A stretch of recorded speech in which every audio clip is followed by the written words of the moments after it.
Selon saint Matthieu, chapitre 1, 18-24, Joseph était sur le point de répudier sa femme, Marie. L'Évangile dit qu'en apprenant qu'elle était enceinte, comme Joseph était juste et ne voulait pas la dénoncer publiquement, il décida de l'abandonner en secret. D'après le texte, on voit que Joseph décide de l'abandonner lorsqu'il apprend sa grossesse et que l'enfant qu'il attendait n'est pas le sien. Mais pourquoi Marie ne lui a-t-elle pas dit la vérité, si personne ne lui avait interdit? Pourquoi Dieu a-t-il révélé la conception virginale à elle seule et non à Joseph? Doutait-il vraiment de la fidélité de sa femme? Sans entrer ici dans les détails, essayons de répondre plutôt aux questions soulevées par le récit de Matthieu.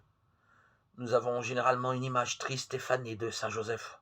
On le considère presque comme un pauvre, sinon un vieillard doux et patient. On imagine désorienté, luttant entre la confiance et le doute, entre l'amour et la jalousie, incapable de comprendre le mystère de l'incarnation que seule Marie connaissait. Mais le Joseph de l'Évangile n'a jamais douté de Marie. Il savait tout depuis le début. Sa seule question était de savoir si oui ou non Dieu le voulait à côté de sa femme. Et Dieu lui a fait savoir que oui.